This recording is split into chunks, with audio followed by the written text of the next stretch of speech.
কুরবানি ইসলামের একটি অন্যতম শ্রেষ্ঠ ইবাদত, যা কেবল পশু জবাইয়ের নাম নয়, বরং আল্লাহর প্রতি বান্দার সর্বোচ্চ আত্মসমর্পণ ও তাকওয়ার বহিঃপ্রকাশ। এই ইবাদত আল্লাহর দরবারে কবুল হওয়ার জন্য কিছু অপরিহার্য শর্ত রয়েছে। সেগুলো হল ইখলাস বা একনিষ্ঠ নিয়ত। যে কোনো ইবাদতের মূল ভিত্তি হল বিশুদ্ধ নিয়ত। কুরবানির একমাত্র উদ্দেশ্য হতে হবে মহান আল্লাহর সন্তুষ্টি অর্জন। লোক দেখানো, সামাজিক মর্যাদা বৃদ্ধি বা গোশত খাওয়ার উদ্দেশ্যে কুরবানি করলে তা আল্লাহর কাছে কবুল হবে না। কুরআন বলছে, আল্লাহর কাছে পৌঁছায় না সেগুলোর গোশত এবং রক্ত, বরং পৌঁছায় তোমাদের তাকওয়া।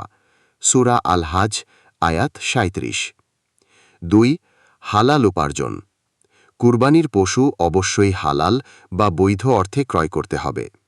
হারাম, অবৈধ বা অন্যের হক নষ্ট করে অর্জিত অর্থ দিয়ে কেনা পশুর কুরবানি জায়েজ নয়। আল্লাহ পবিত্র এবং তিনি পবিত্র বস্তু ছাড়া গ্রহণ করেন না। ৩. নির্ধারিত সময়ে কুরবানি করা। কুরবানির জন্য একটি নির্ধারিত সময়সীমা রয়েছে। এই সময়ের আগে বা পরে কুরবানি করলে তা আদায় হবে না। সময়কাল ঈদুল আজহার নামাজের পর থেকে জিলহজ মাসের সূর্যাস্তের পূর্ব পর্যন্ত, অর্থাৎ ১০, ১১ ও ১২ জিলহাজ, এই ৩ দিন কুরবানি করা যায়। তবে ঈদের দিন নামাজের পর কুরবানি করাই সবচেয়ে উত্তম। ৪. পশুর ওপর পূর্ণ ও বৈধ মালিকানা। যে ব্যক্তি কুরবানি দিচ্ছেন, পশুর ওপর তার পূর্ণ মালিকানা থাকতে হবে। চুরি করা, আত্মসাৎ করা, বন্ধক রাখা বা অন্যের মালিকানাধীন পশু দিয়ে কুরবানি আদায় হয় না। ত্রুটিমুক্ত এবং নির্ধারিত বয়সের পশু। কুরবানির পশু হতে হবে সুস্থ, সবল এবং শরীয়ত নির্ধারিত ত্রুটি থেকে মুক্ত। যেমন ত্রুটি: সুস্পষ্ট অন্ধ, খোড়া, গুরুতর অসুস্থ বা অত্যন্ত দুর্বল, এবং যে পশুর শিং গোড়া থেকে ভেঙে গেছে বা কান, লেজের ১/৩ বেশি কাটা, এমন পশু দিয়ে কুরবানি করা যাবে না।